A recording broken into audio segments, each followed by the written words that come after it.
Please stand by. We're about to begin. Good day and welcome to the UFC Fight Night Boston conference call. Today's conference is being recorded. At this time, I'd like to turn the conference over to Mr. Dave Schaller. Please go ahead, sir.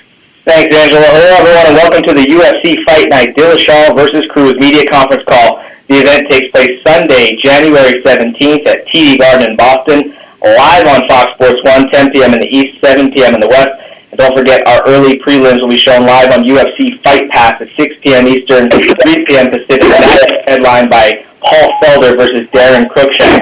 Today on the call, we have our champion, TJ Dillashaw, former champion, Dominic Cruz, former champion, Anthony Pettis, and top challenger, Eddie Alvarez. And with that, we'll go ahead and take the first question. Again, ladies and gentlemen, as a reminder, if you'd like to ask a question, please press star 1 on your telephone keypad. If you're using a speakerphone, please make sure your mute function is turned off to allow your signal to reach our equipment. Again, please press star 1 at this time, and we'll pause for just a moment to assemble the queue.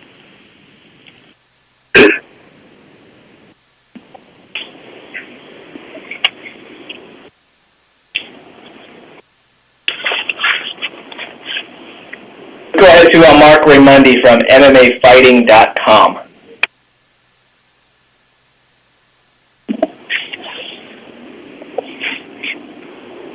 And Mark, your line is open. Oh, hello? Can you guys hear me? Can hear you, Mark. Sorry about that. How's it going, guys? Going good. Good. First question is for Anthony. Just wanted to see how's everything going, man. I know that it's been about a year since you fought. Are you feeling healthy? How are you feeling coming into this fight? Yeah, I'm back healthy, man. 2015 definitely wasn't my year. Started off with the loss against RDA, had an injury, and I've been here before, so now I'm just back healthy, training, and looking forward to 2016. I think a lot of people would have said that this fight against Eddie could possibly be another one contender, title in their type of fight. Seems like now that Conor McGregor is going to get that fight against the Anjos. How did you feel about that? Are you upset that maybe they didn't wait until maybe this fight happened to see what the result was going to be? Yeah, honestly, I haven't even looked forward to the next fight. My goal right now is to beat Eddie Alvarez. I got a tough opponent in front of me. Whatever happens after that is based on what I do in this fight. So, I'm focused 100% on my fight coming up next weekend. Got it. Thanks, man. I guess kind of the same question for Eddie.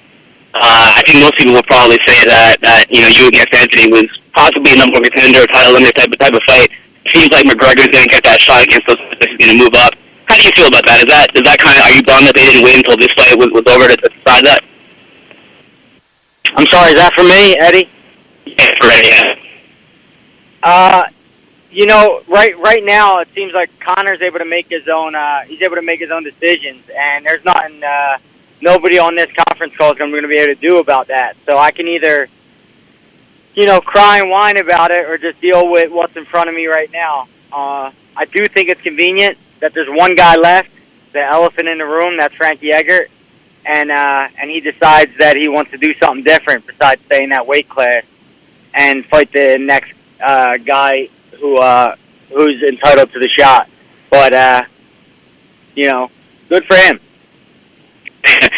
One more thing for you, Eddie. It seems like it's a bit of a growing trend that guys in the UFC are fighting up their contracts, they're becoming free agents. You had kind of an up and down experience with free agency when you with Bellator. Overall, what was your experience like? I know there were some tough things, but overall, what was your experience like? And would you recommend it to people to kind of see what their value is on the open market? I don't know if I could say that without getting in trouble by the bosses, but personally, my goal was never to. My end all be all was never. Oh, I want to be a UFC fighter. I always wanted to build value for myself for Eddie Alvarez. It wasn't about the promotion so much as just building myself as a commodity. And then when I was able to do that, at least I can bring value to the UFC or bring value to other promotions. I just recommend the guys who are up and coming to build value to themselves, not just not just go to the UFC or go to these other promotions on their hands and knees asking them to give them a couple dollars. they need to build value that they need to bring to the promotion first, and then think about it that way rather than just ask for a job. And do you think that ended up going well for you in the end? I know there were some issues, but do you think it ended up going well? It ended up going really well. A lot of these lightweights are probably get angry about how I made out. We'll keep that between me and you then. Thanks, man. I appreciate it. Next question, I just wanted to ask TJ. I guess a lot of people have been saying, after seeing some of the interviews with you and Dom, that he's kind of winning the war of words in this fight so far. How do you feel about that? Do you think that's true, or do you think it could have a possible effect on the actual fight? Oh, man, he just doesn't mind talking shit. I'm just not one of those guys. I feel like he's won a little bit more respect, and I've always been a respectful opponent, and he can't take the fact that I believe in myself and that I'm a better fighter. What is your mindset going on this DJ? Because you have stuff going on with Dom, and there's some trash stuff coming your way there, and then you have I guess there's some awkward stuff with you and Faber. Faber's been saying some things. Are you distracted at all by some of these things that are happening? No, not at all, man. You gotta learn to deal with this kind of stuff. It's gonna be something you have to deal with the rest of my career. I think Faber's just pushing for a title fight. I know everything's cool. I'm good with all my teammates. I just came out, followed my coach out to Colorado, guy I've been working with for half my career, and I'm in a great place, man. I've been pushing hard and feeling great. So, all you can worry about is yourself. There are people saying that Cruz may be in your head. Is he in your head? Can you clarify that for us? No, not at all, man. You gotta laugh it off. You know what I mean? Like you can let him talk crap and look like an idiot, but it all comes down to the night of the fight. How is your first camp, your first full camp at Elevation going? It's going good, man. Real good. Dealing with the altitude's been awesome, and just realizing how great a shape I'm going to be in, and going home back to California for Christmas and stuff, and realizing the big difference it's going to make for me is awesome. And then as well as I've never had this many coaches' eyes on me before. I've always had Dwayne coaching me, and now I have 4 other coaches that are watching every practice. And I got Lisa Boyne for wrestling, Elliot Marshall for jiu-jitsu, Christian Allen, another striking coach, and Lauren Mandel to get me in shape. And like I said, I've never had this much attention, and it's nice to be treated the way I am out here. Thanks, TJ. And just last one for Don, but now I've taken up more of your guys' time than you probably already wanted. You've had all these kind of like one-on-one interview type of things with TJ.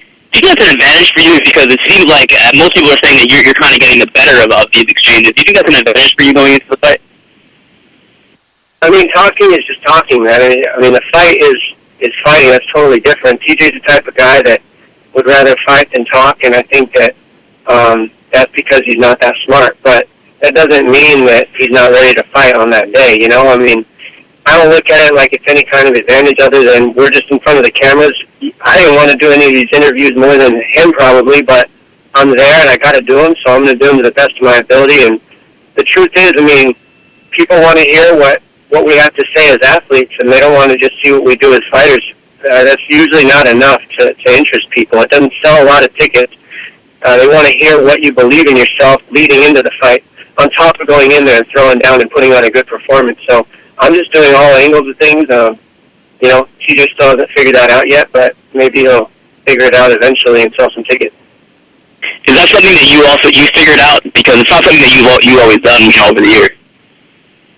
It's not something that I figured out. I've always been this way. The difference is I don't have as much emotion going into it because I have, I feel at peace with myself. I have nothing to lose. I'm the underdog coming into this fight. I've been out for the past 4 years with multiple injuries. So I'm already counted out to an extent, and that's fine with me. But it's like it gives me just peace. I have nothing to lose in the situation. I'm coming in and getting a great shot. Fighting is just a cherry on top of a good life that I already live, and now I can just go in there and enjoy myself and enjoy talking to somebody who literally shuts down when you try to say anything and just doesn't want to say anything. It's weird, but whatever. You just talk and be myself and let him be quiet and punch him at the end. It'll work out just fine. Cool. Thanks, Tom. Thank you, guys. Good luck next week. And we will now go to David Melandra with Philly Sports Live. All right, this question's for Eddie Alvarez. Eddie, first off, how has your training been for this fight? And second off, how does it feel to be back in the title contention in the lightweight division? Training's been great, man. I'm back with my home team. The guys I sort of started this journey with, Ricardo Almeida, Frank Yeager, and everybody that I was with when I was back in the Dream Tournament in 2008. So just good to see old faces. Good to be back with guys that, I sleep in my own bed and see my kids every day. I tried my best to do the Florida thing. It didn't work out for me and my wife. So we're back here in Philadelphia, and I get to enjoy each day by day, rather than just wait to get to a fight. And it's been a blessing. And second, how does it feel to be back in contention in the lightweight division? In my eyes, I'm always in contention. You're always one big knockout, one big fight away from being the next big thing in this sport. So for me, this has never been a sprint, never. So I'm not trying to get something that I don't deserve right away. It's never been a sprint. It's always been a marathon, and I'm willing to take any guy in this division as they come. I want the best guys. So here comes January 17th. What's your message to the city of Philadelphia for fans to tune into this fight?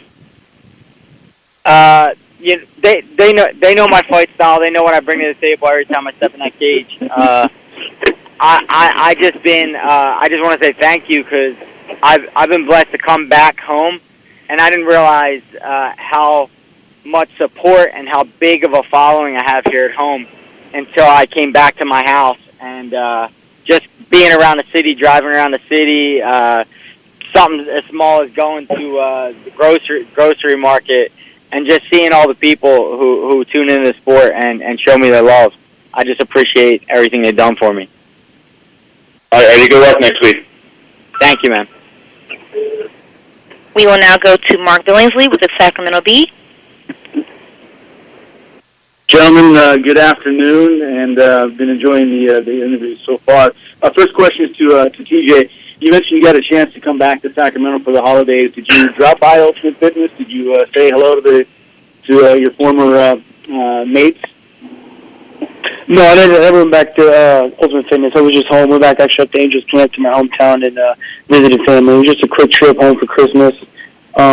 I actually got a lot of my teammates coming out here to train with me. Joseph Benavides is actually with me right now. Lance Palmer's been coming out. So I'm still training with that other guys. It's just not at Ultimate Fitness. You're always the one to put a stop to that. So they're coming out to Colorado with you and Dwayne? Yeah, they've been coming to Colorado to train with Dwayne and to get some training in with me, and they'll come and check it out and realize how good the training is. Did you sell your house in the 50s? I mean, you're completely cut your ties to Sacramento? No, I still got my house there, man. That wasn't my plan. Okay. My plan was to do what I did my last camp and to do most of my camp out in Colorado and, be back in Sac here and there and be able to cross-train, I feel like I built great relationships with guys out there and some teammates, and have done my part to be a good team player. And, my plan was to go back and forth, but, that's not the case anymore. I'm going to have to be full-time out here. But, I got family, and California is home, too. So, I'll always be back and forth. Yeah. What have you been working on? Is it just kind of shoring up everything and getting prepared for Dom, or are you working on something, adding a new component to your attack or your defense? I mean, you always kind of add in every camp. You add for a certain opponent, you add just in general and on the off season, and then just continue to sharpen the tools you already have. I've added a lot because I got a lot of new coaches. I got 4 new coaches' eyes on me. I've gotten a lot more new wrestling techniques and some grappling stuff. Obviously continue to work with Dwayne and continue our success. And it's going to be awesome to show my improvements in all aspects.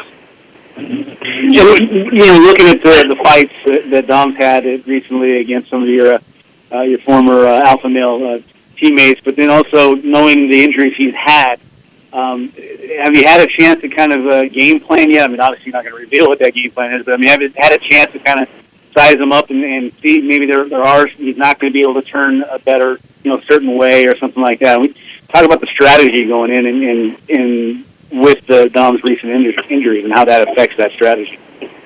Yeah, I mean, he hasn't fought too recently. You know, he's fought one time in the last 4 years, so, you know, obviously you only got so much to go off of. But, yeah, he's definitely got game plans going into these fights, you know.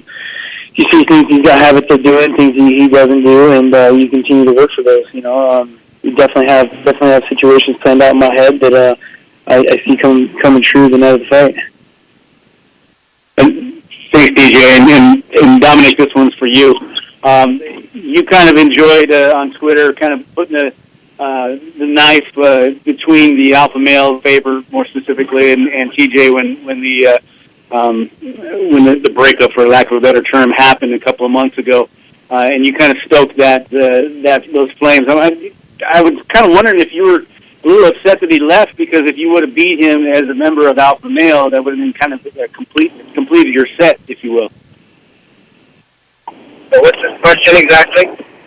Well, the question is, are you kind of mad that he is no longer part of alpha male? Because you've already beat Benny, you've already beat Faber. It would have been nice if he was still part of alpha male. Or does that even matter to you? No, I mean, you can dress up the turd, but it still stinks. When that's TJ Dillashaw, he's still an alpha male guy. He's still got those guys training with him. So he's still one of them. He's still a jock. He's still meathead. Still not that bright, and he still uses a lot of the fundamentals that those guys use. That's what built him up into the sport, so he's going to have a lot of those things. Now he's got new techniques with Ludwig. Ludwig's helped him move along and fix some techniques with his kickboxing and stuff, but it's still alpha male guy, I mean, in my eyes. But just because he's not with them, that's just Faber cutting him off to try to make money. Faber's always trying to get the big money fight, so he's trying to cut it off and make a beef.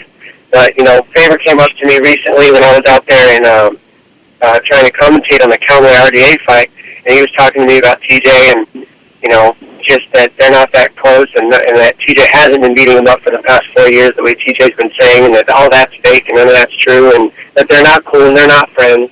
And so, I don't know, it's just weird because those guys all have a weird dynamic. You never know which side they're playing because they're always trying to make money and build the fights up for the future. So they could be best friends behind scenes and just pretending to beef right now, or they could be really beefing. But I know Faber's pretty much the type of guy that, you know, he wants you to do good, but he never wants you to do better than him. And right now, TJ's doing a little bit better than him, so I'm sure there's a real jealousy in Faber's eyes right now, and that's why all this stuff's going down the way it is.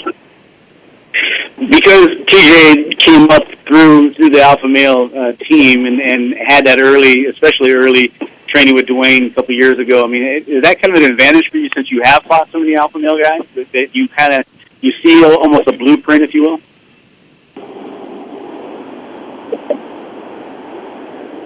Tom?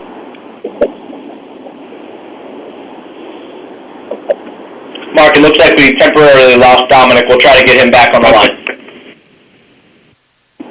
Well, maybe I can spin that same question to TJ, that maybe because Dominic has so much experience with alpha male guys and beating them, that he has to kind of worry about coming out a certain style and maybe changing it for his style to fit what Dominic's going to bring.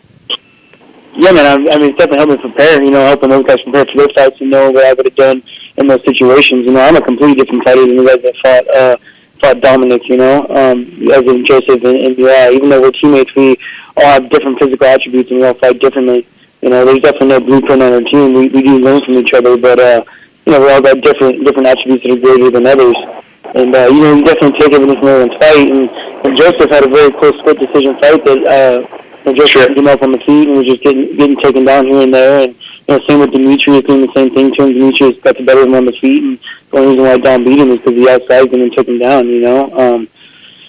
And just taking those things and doing every one of his fights, and same as watching my teammates fight him as well as other people. You know, you learn from every fight.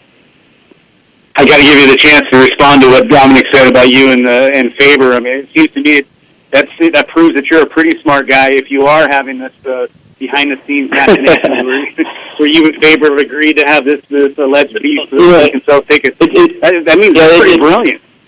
It's funny that Dominic likes to say that I don't talk crap because I'm not very smart when I'm the one that's got the college degree and went to school, you know. That's just because of the fact that I'm a martial artist and I like showing respect. You know, I'm not one of those guys that's going to do the WWE Conor McGregor effect and talk a bunch of crap to make money. You know, I'm in this and I want to look back on my career and know that I made the right choices and that I portrayed myself the way I wanted to be portrayed.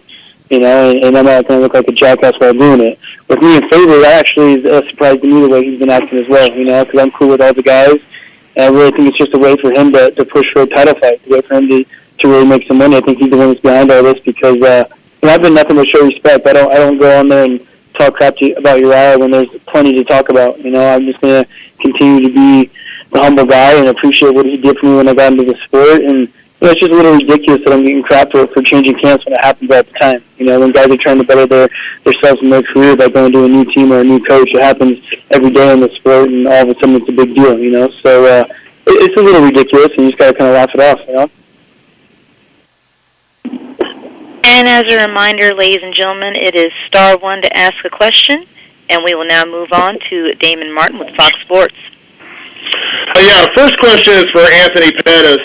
Anthony, obviously you said 2015 wasn't a great year for you. I know that you haven't lost very often in your career, but what was the biggest takeaway from that fight with Dos Anjos? And I mean, did you have to kind of reinvent yourself a little bit, or did you find just a couple of mistakes you made to get better to come into this fight? Yeah, it was just it was a mental error, I think, man. I don't know. I can't look at that fight and pick like exactly what happened. There was just so many small mistakes, and preparation wasn't there. I just took it for granted a little bit. So yeah, I think I just got refocused and remotivated, and I got a tough guy in front of me to keep me motivated for training. Obviously, your focus is Eddie Alvarez, but I am curious, if everything works out well, what is more important to you? Is it getting back to the title, or is it getting that, kind of a little bit of vengeance against Dos Anjos? I haven't even thought about Dos Anjos or a title at all, any of that right now, man. Once I found out I was fighting Eddie Alvarez, that's my main focus, was this weekend coming up, making the fight, staying healthy, and just being in that positive mind frame where I can go in there and be myself. I feel like if I'm myself out there, nobody in the world can beat me. What have you thought of Eddie's performances thus far in the UFC, the couple of fights we've seen? He had tough fights. I mean, he didn't get any easy fights right away. He came in, fight Cowboy Cerrone. We saw Cowboy get a title shot. Gilbert Melendez, another tough guy. So he came and fought at the top of the division right away. So he didn't have any warm-up fights in the UFC, and now they're giving him me. So 3 tough fights in a row. I beat both of them guys. First round, second round. So it's hard to justify styles and fights. But I mean, he had tough fights coming in. So now it's just my turn to go out there and make my statement. Yeah, and a question for TJ. Everyone talking about the Faber, the alpha male, I think that's kind of been going on for that. But, I mean, do you think the fact that your teammates have come out and supported you, I know Joseph's out there right now, Lance Palmer, I mean, do you think that tells the biggest story of the people that have been around you, that they are still supporting you?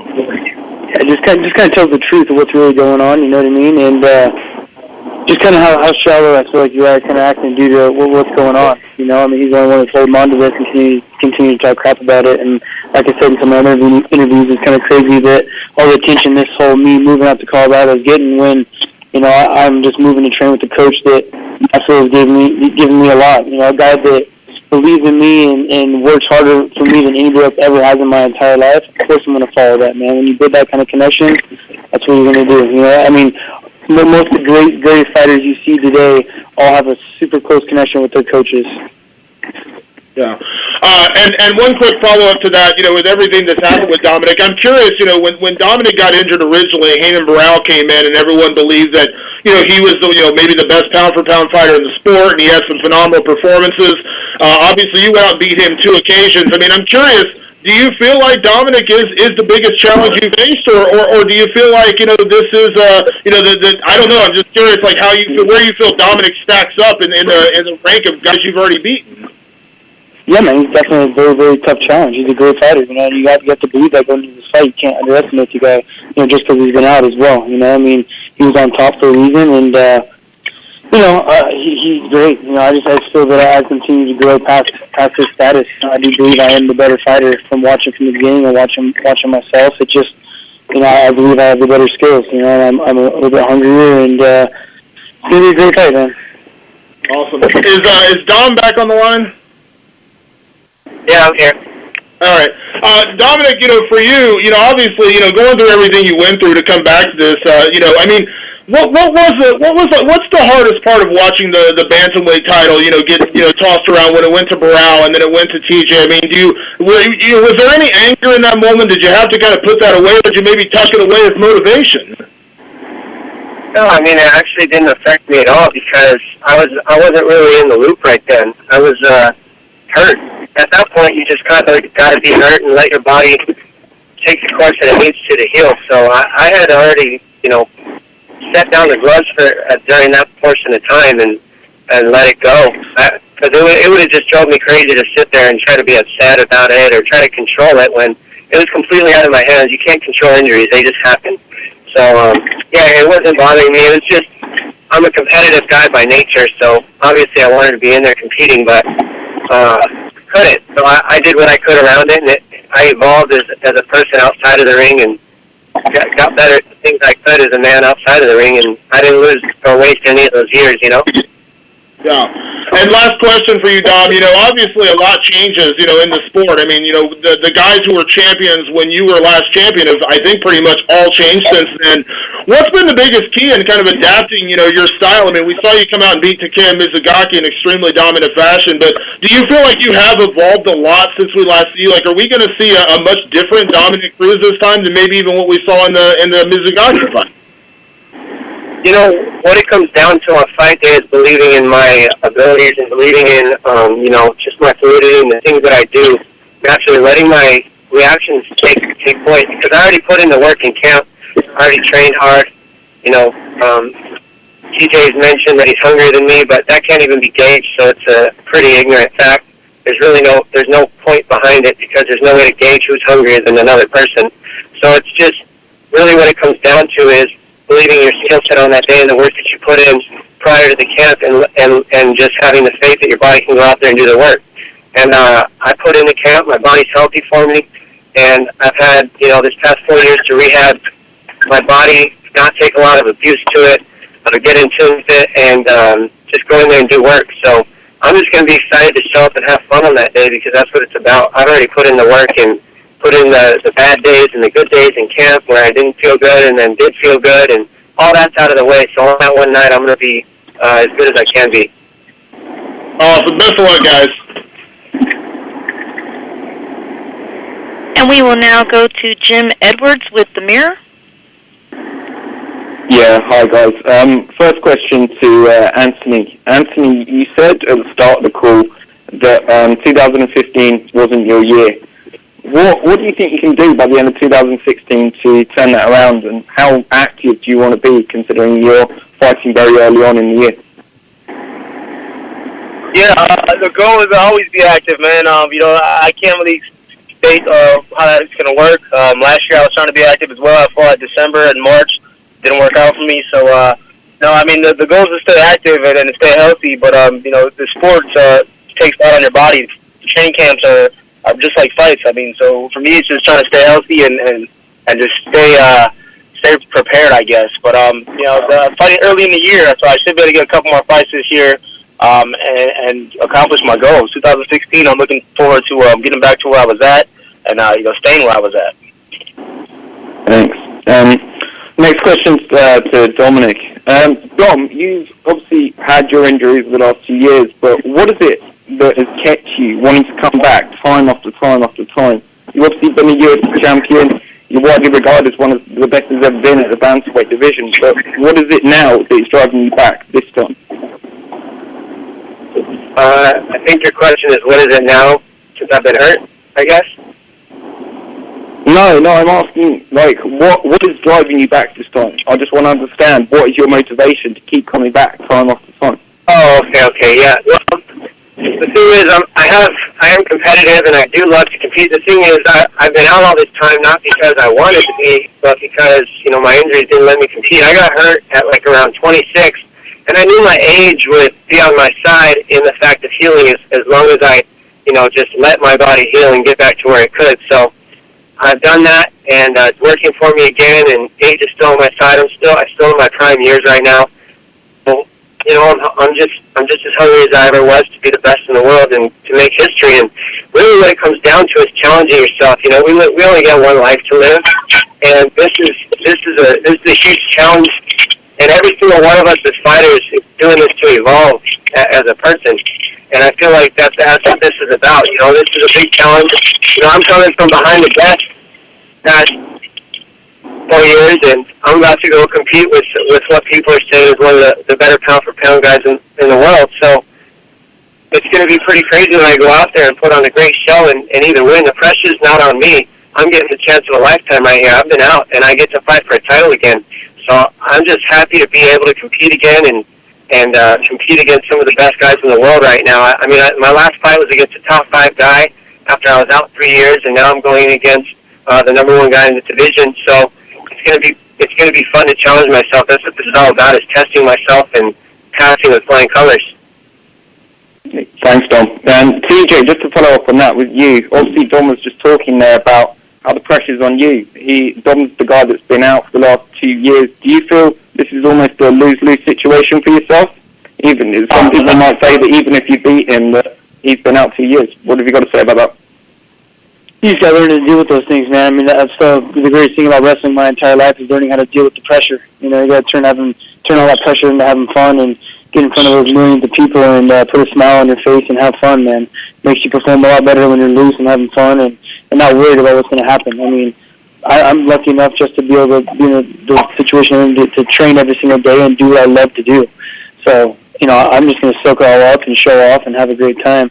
You know, I get to fight Dominic Cruz. He's got a good name. He's got a big name. He's going to continue to boost my name up for the best pound-for-pound fighter in the world, and the plan is to be on top. Thanks for your time, guys. Have a good time in Boston. And we will now go to Daniel Flynn with Breitbart Sports.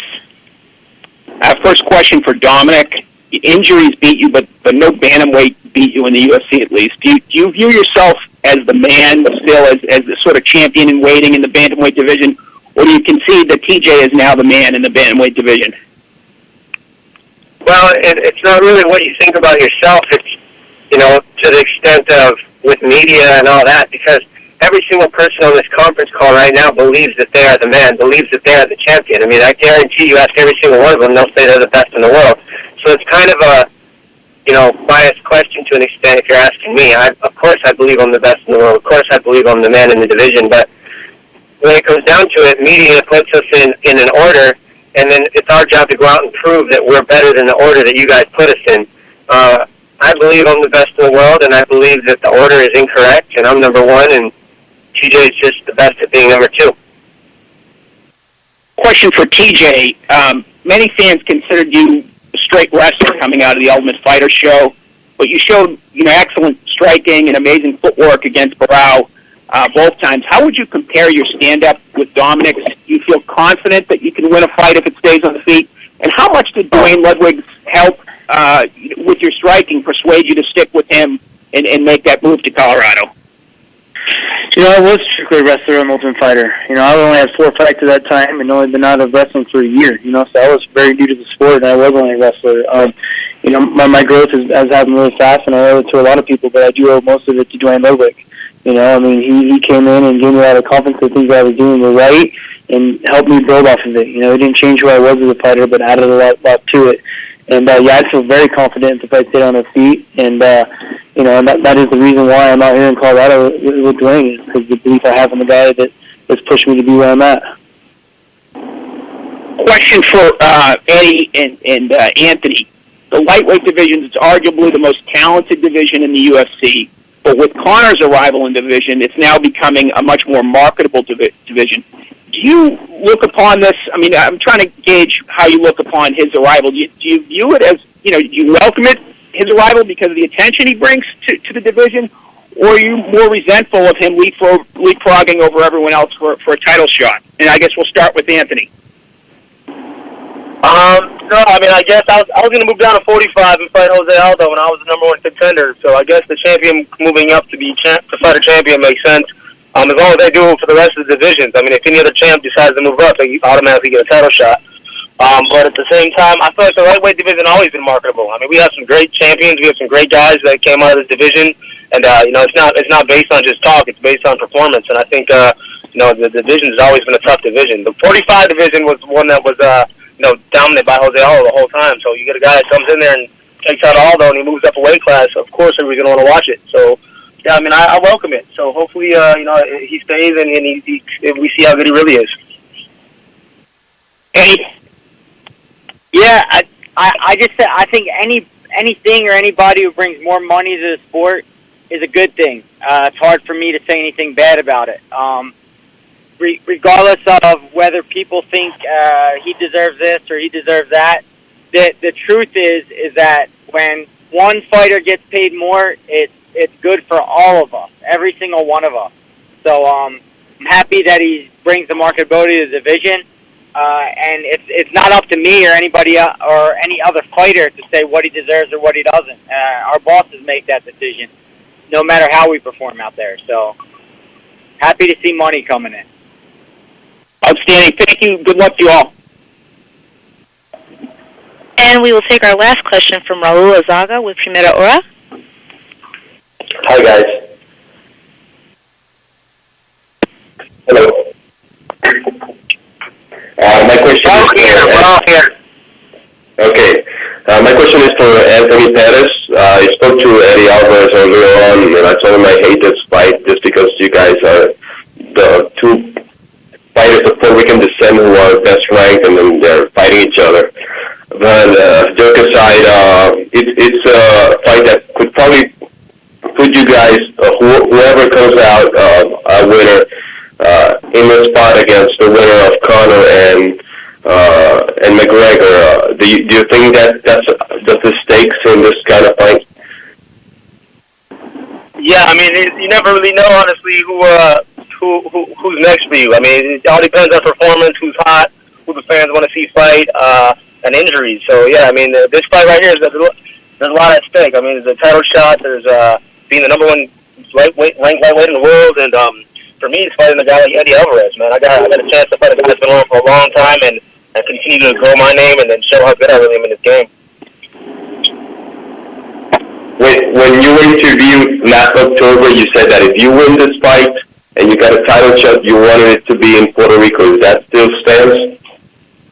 I still want to fight in Puerto Rico. I'm hoping everything's still going the way it's supposed to be going, so Puerto Rican, we can fight in Puerto Rico. But again, that's up to the UFC, Dana White. Now these guys decide where the fight takes place. But if we get to fight in Puerto Rico, I mean, this fight would have been a good fight to fight in Puerto Rico. But Boston's the place.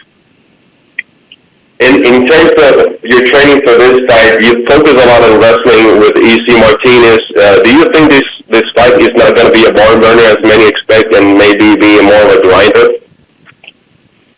Nah, my wrestling was always there. My last fight wasn't the best display of it, but the reason why I changed to Israel Martinez was because my wrestling coach Ben Askren, he has his own career to worry about. I needed somebody to focus directly on me and my mistakes and my flaws in wrestling and get me better. So that's why I made the switch to Israel Martinez. But I think this fight's going to be a good fight, man. Eddie comes and brings it every time. I'm always in an interesting fight. We're both tough. We both can take a lot of damage. And, we both want this win as bad as the other. So it's a lot at stake in this fight. Thank you, guys, and best of luck to both. Thank you. And that concludes our question and answer session. I will now turn the call back to Chris Costello for closing remarks. Thanks, Angela. I'd like to go ahead and thank everybody for joining us on the call today. UFC Fight Night Boston Fight Week activities will kick off on Thursday with Ultimate Media Day at the Westin Copley Hotel downtown, followed by open workouts on Friday at UFC Gym downtown. Updated schedule of events for the entire week is available on the UFC Press portal. Everyone have a great day, and we'll see you next week in Boston. Sweet. Sounds good. Ladies and gentlemen, this does conclude today's conference. We thank you for your participation.